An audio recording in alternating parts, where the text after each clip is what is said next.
This is the Business of Apps podcast, bringing you actionable insights from the leaders of the global app industry and the world's fastest growing apps. You can find more app news, data, and analysis over at businessofapps.com. Welcome to the Business of Apps podcast. On this show, we invite app industry professionals to cover various topics. We promise to do our best to keep it both insightful but brief. In this episode, we have Jason Mitchell, CEO at Movem Strategy. Jason, welcome to the Business of Apps podcast. Thank you for having me. I'm excited to chat with you. Thank you for coming. All right. 6 months ago, ChatGPT sounded like yet another high-tech gibberish for people who were in the know. Today, well more than 100 million people around the world use this cutting-edge generative AI tool for everything under the sun. While social media is obviously a part of that under the sun, and in this episode, I have Jason to talk about its implications for social media, how people use it, influencers, and what brands need to know about it. But first, Jason, let's kick off. I was talking about you first. Please tell us about you and your background in marketing. Yeah, absolutely. So I can go all the way back. I was born in Boston, Massachusetts, and growing up, I was a big skier. And so naturally, when I looked to where to go to college, I said, let me go to Colorado. And I went to the University of Colorado. And so this was around, I started school in 2004, graduated in 2009. I took a year off, and I was studying advertising at the University of Colorado. Go Buffs for anyone listening. And that was the era where social media was just starting. We in high school were on MySpace. Thought it was really interesting and cool. And in college, we were sort of that first cohort of people on Facebook. You had to have a .edu email address. It was the Facebook. And I remember when I was in advertising classes, they were teaching us about print and teaching us about radio and out of home and stuff like that. Meanwhile, everyone in class was on, Twitter and dig.com and Reddit and Facebook. And my business partner and I, who was also at the University of Colorado, he's my skiing buddy, we said, there might be an opportunity here, because it seems like the people leading this industry are talking about the past. Meanwhile, marketers want to target to people like us. And Exactly. The way that we are consuming media is digitally, and it's through social media platforms. And so what we did is we started Movem Strategy, and we, created the domain and a website, which was really bad at the time. And we basically went door to door to local companies in Boulder, Colorado around, 2009, 2010, and said, there's a new thing, Facebook, social media. We would love to help you get on these websites. And we were incredibly inexpensive at the time. And so it made sense. It was a good value proposition. And that's what we did. And we started to grow locally from there. And so my experience with social media and my experience in marketing is really my story of growing this company from a couple kids in college in 2009 to, what it is today. We're a 150-person agency. And that evolution has been really interesting, because social media back then is definitely not what it is today. And so I've had to learn a lot around, how the industry is going to change, and, all the different iterations of the different platforms and ways that people utilize social media. And first, targeting, Gen Y, and then millennials, and now Gen Z. And so there's been that evolution. And then also, starting out as a 22-year-old with no experience, really quickly I had to manage people and understand how to sell and grow a team, build culture. And so that's also been my journey for the last 15 years, is understanding not just how to do social media marketing incredibly well, but also how to build a successful company. Yeah, that's a journey. When you begin at the landscape, when it's pretty much empty, and you just have to have good vision and being able to see down the road better than other folks do, and you can actually gain the territory, so to speak. Yeah, it's kind of what's happening right now with ChatGPT as the next frontier. But we will touch on it later. Right now, tell me about What is movement strategy today? What do you guys do, and how do you stand out the rest? Yeah, absolutely. So we are a full service social media agency. There's about 150 people that work at Movement, and we work with large companies. So our clients are typically Fortune 500 companies, some of the largest companies in the world. And we help them be the absolute best within their category at their social media. So what that means is working with them on their social media strategy. We do a lot of content creation. So we have about a 50-person creative team putting out hundreds and hundreds of pieces of content a week. Community managers, content strategists. We do lots of influencer campaigns. That's a big growing piece of our business. We've been buying media directly on the social media platforms for really ever since they opened up those platforms. And we, of course, work with our clients on reporting and insights and optimization. And so, really, all of that work is about helping them make sure that they're getting the absolute most that they can through the efforts that they're putting into social media. And in terms of where we really focus, one of the things that is core to what we believe in is this idea of helping companies really establish an online persona. Who are you on social that is interesting, that is going to give people a reason to want to follow you, engage with you? And we go so much deeper than most other companies, agencies, and also just brands. We have this whole process around what we call building out a brand character.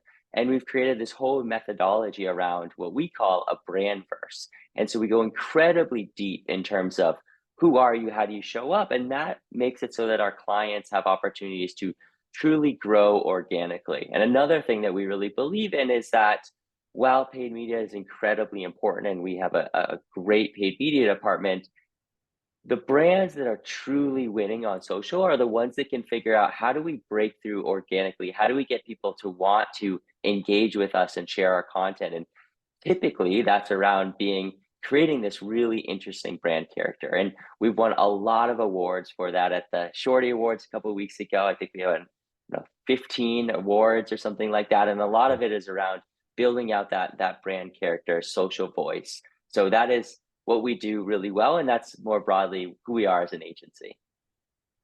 So you're helping companies to find the way to click with people on social media. Yeah, That's exactly. I that's mean, cool. we help companies build really large online communities that ultimately are going to move the needle for them. All right. By now, it's been said a lot about ChatGPT impact on various sectors of the economy. But in this episode, I want to focus on these three things. So, how influence social media platforms, how it changes what people do on those platforms, and what brands should know about what to do about it. So let's start with how generative AI changes the landscape of social media platforms itself. Yeah, I mean, one thing that's really interesting and I think is exciting is that the rate of change is unparalleled. And so if anyone can tell you what the future is going to look like in a couple of years, I would be very skeptical of that. When even the inventors of these platforms, large language models, admittedly don't know exactly where it's headed. But when I look 6 months, maybe 12 months into the future, I see three distinct things happening. The first is that we are starting to see, and we'll continue to see, just an explosion of content, because content is so easy to produce now. And the thing is, it's not just any content, it's pretty good content. One of the reasons why ChatGPT blew up in the way that it did is because it's pretty good. And the same Yeah, things with, surprisingly good. yeah, the same things with the image generators. They're just getting better and better. And so we're going to see this explosion of pretty good content, coming to all of the social media platforms. And that is going to be boring. Right now it's interesting because it's new and it's novel, but when it becomes uh, so prevalent, it's gonna just feel like noise. And so one of the things that I think we'll start to see is people craving very interesting and weird and different content. We're already starting to see that on TikTok, but people will want to differentiate between the pretty good content being generated by AI and more authentic and interesting content that feels like it's generated by individuals, and it most likely really is generated by individuals, which sort of takes me to the second trend that I see happening, which is I believe that influencers and content creators will only gain importance because when you go onto a social media platform and you see this flood of content and you don't know what is real, quote unquote, generated by humans versus Mhm. machines, that becomes a little bit discomforting. And people want, it's one thing to ask ChatGPT, what should I do on a date? It's another thing to see somebody that you follow, that you have a relationship with, that knows dating really well, talk about what to do. And so I think that as people crave information from trusted sources, when things online become harder and harder to discern whether it's real or not, we're going to see more influence happening by these content creators that are building really authentic audiences. Now, I do think it's important to differentiate between influencers who are sort of like meme generators who kind of take memes and repackage them and take kind of famous quotes. I think that will go away because that can all be done really easily through AI. I'm talking about content creators who are creating original content that is interesting, that's creative, that really builds a connection with their audience, and through that builds trust. And as people want a source to trust online, it feels like they can't trust so much because they don't know where it came from.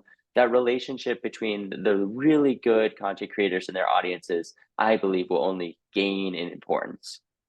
And then the third thing that I see is that generative AI is making it so easy to launch applications. And that is only going to continue. I mean, today you don't need to be able to code to launch an application, but it's still hard.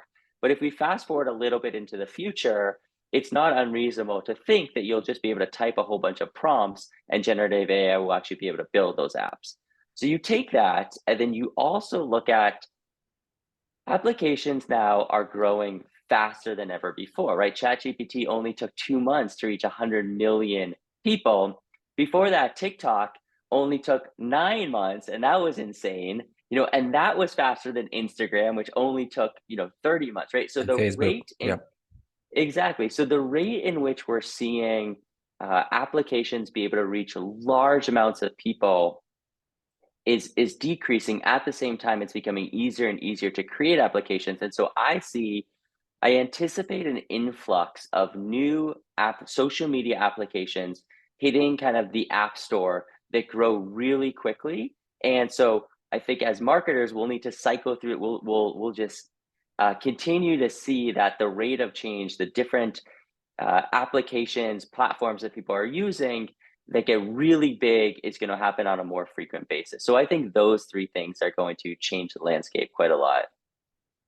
Yeah, these are great points, great insights. I think we've been talking about the authenticity for influencer. It's like one of the best qualities, like for him or her to be successful. And as you're saying, as time goes by,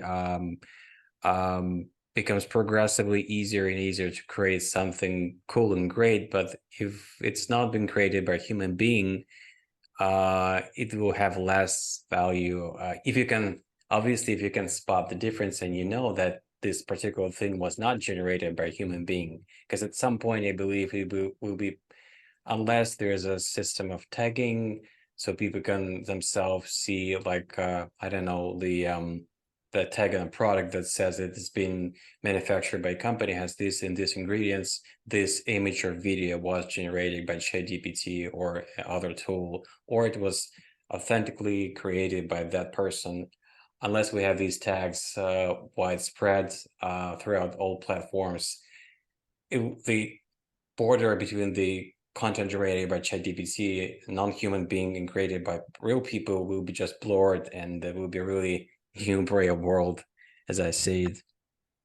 Yeah, I absolutely agree, which is to the point why I think people are going to rely on influencers, creators, people that they follow, because Mhm. it will be impossible to tell the difference. And so if Right. it's somebody that you trust and they are telling you a thing, you're going to believe them.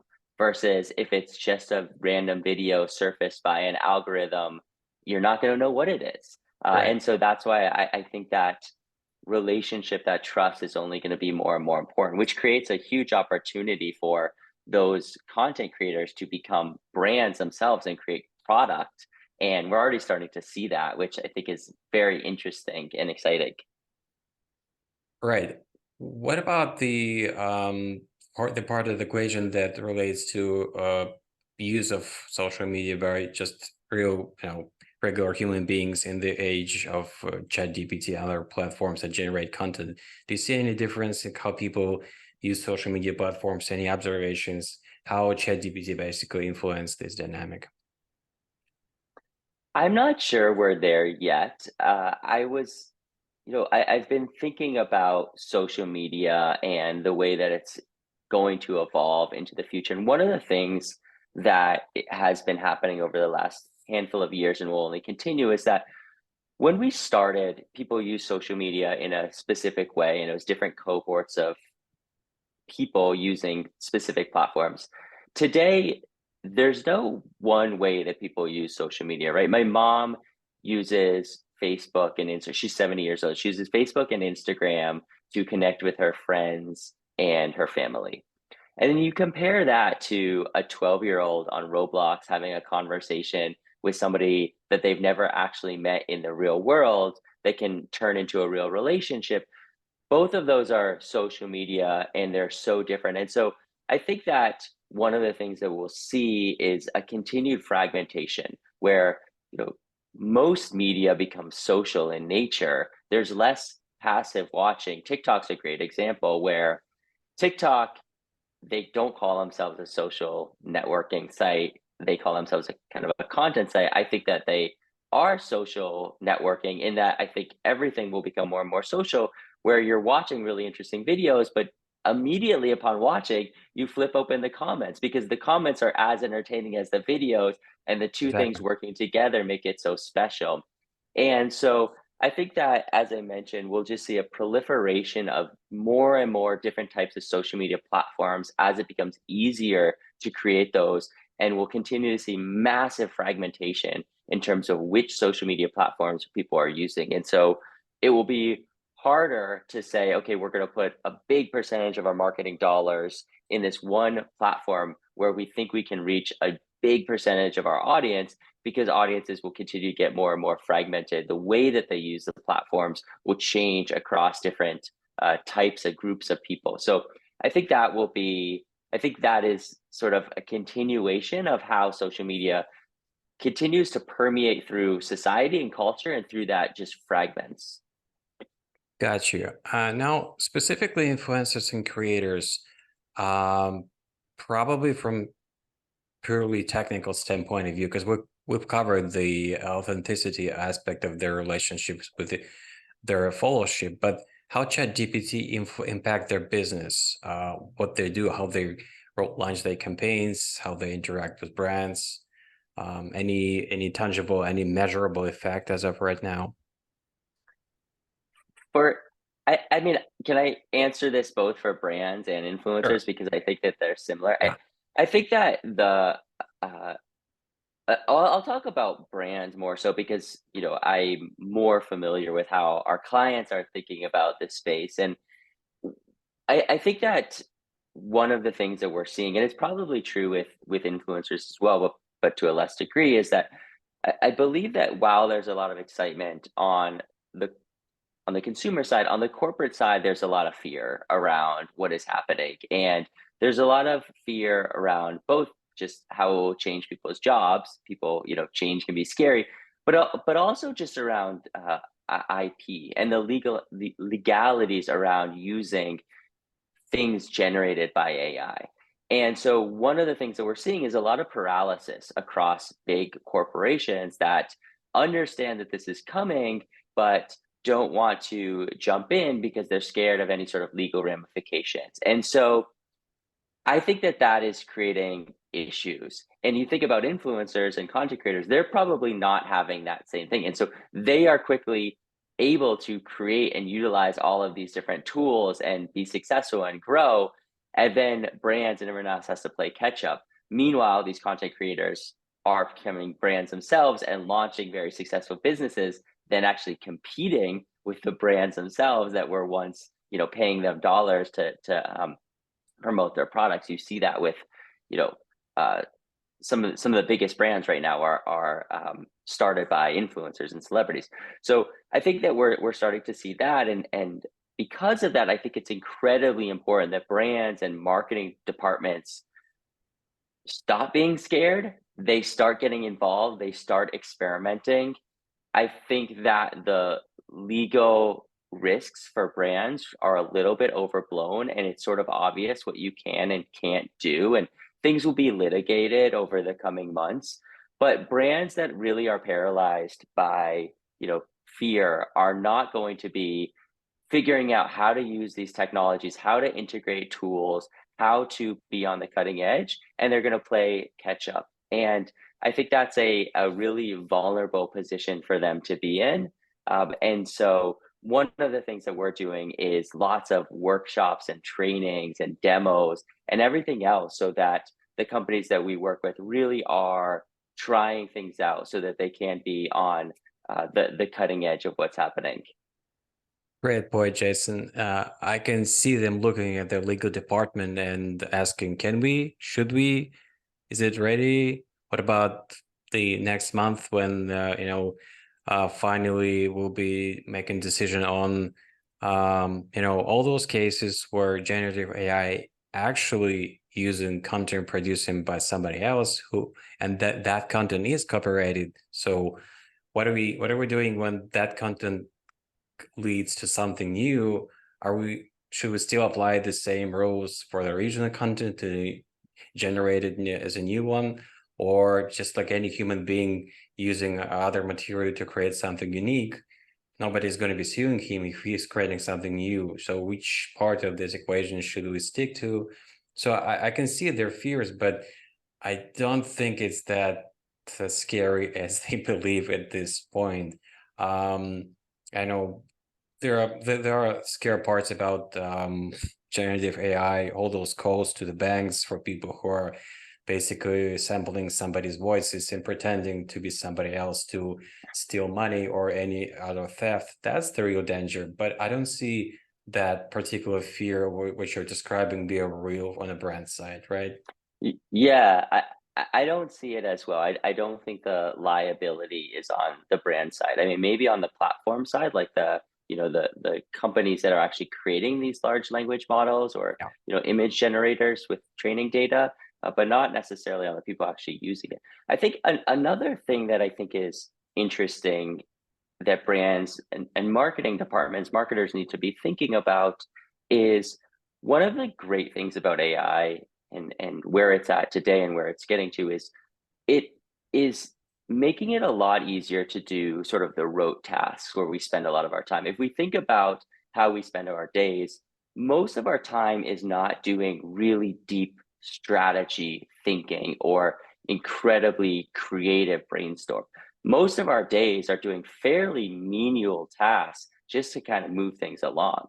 And if you can start to take some of those things away from the people on your team because you're integrating AI, and then you open up your team to spend more time doing the things that are actually going to make a difference, that's when you can start to differentiate the work that you're doing from everyone else because you're spending more time on strategy, you're spending more time really thinking about what's going to be creative or innovative instead of just doing those kind of boring mandatory things that don't take a lot of deep thinking. And so for companies that can start to integrate AI into their system, because companies have the same amount of resources, right? Different same size businesses competing have similar amounts of resources, and it's about resource allocation.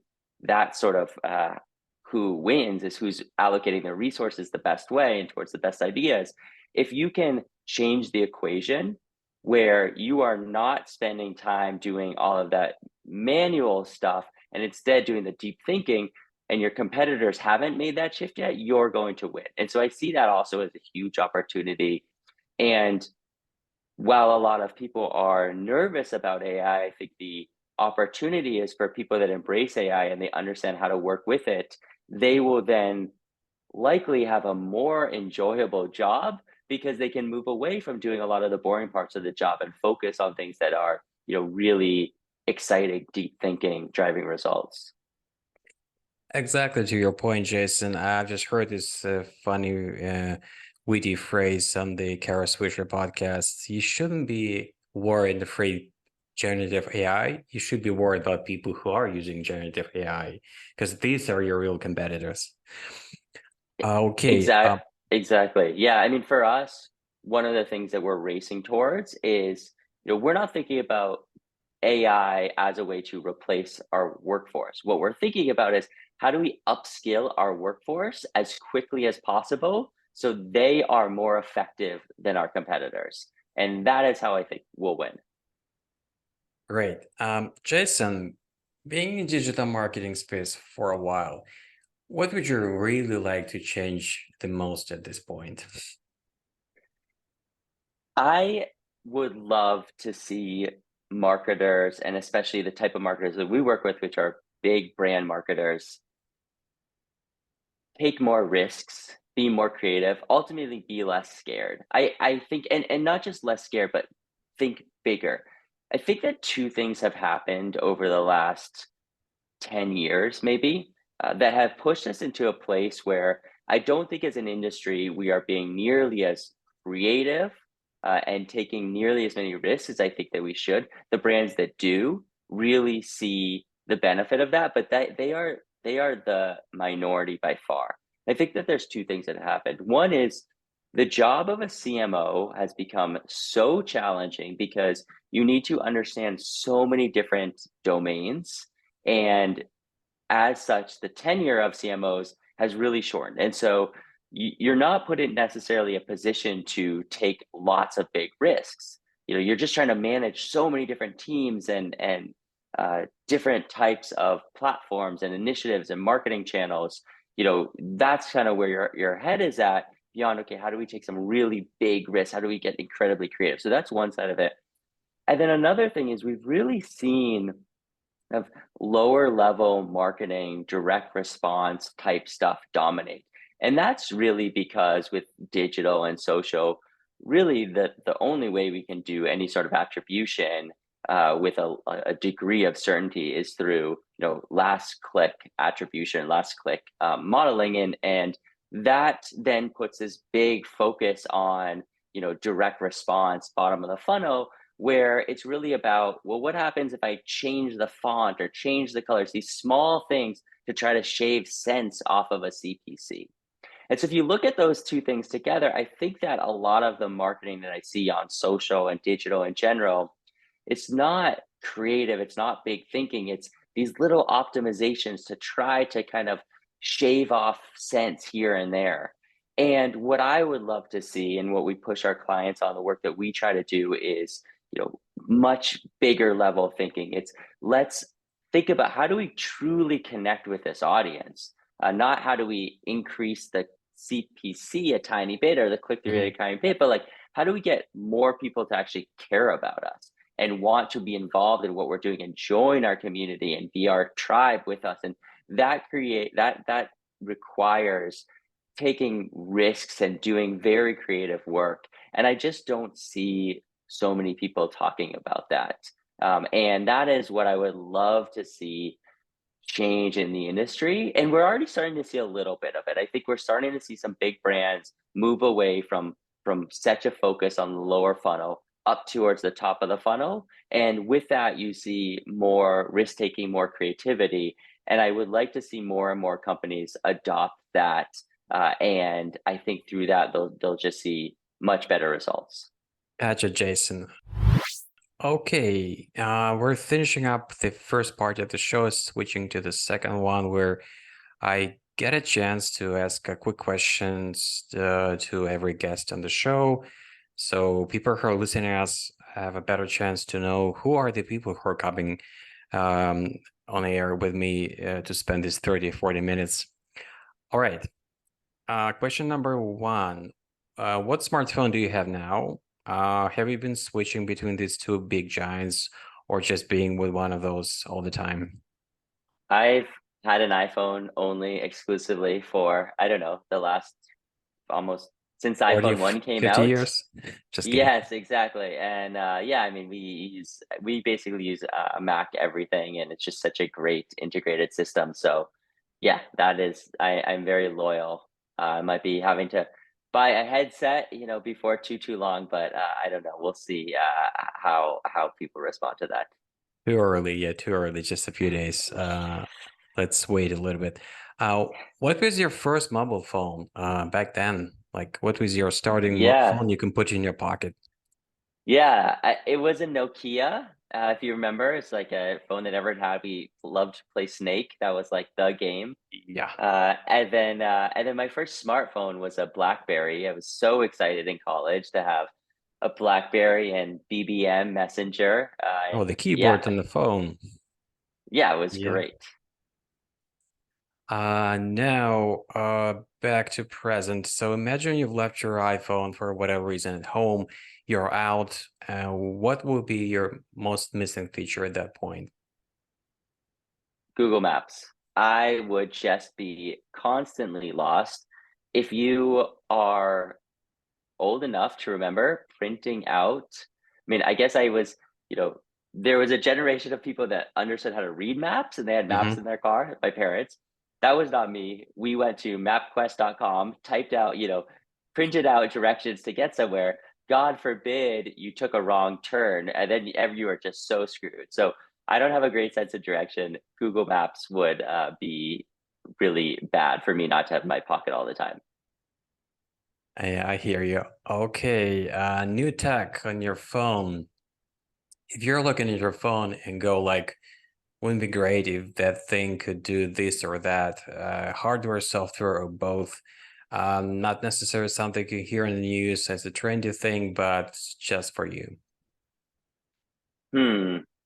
Well, this isn't my phone, but the technology that I've been waiting for the last 6 years, thinking that it was going to be here, is self-driving. I hate driving my car because I think it's so dangerous, and I'm getting older, I guess.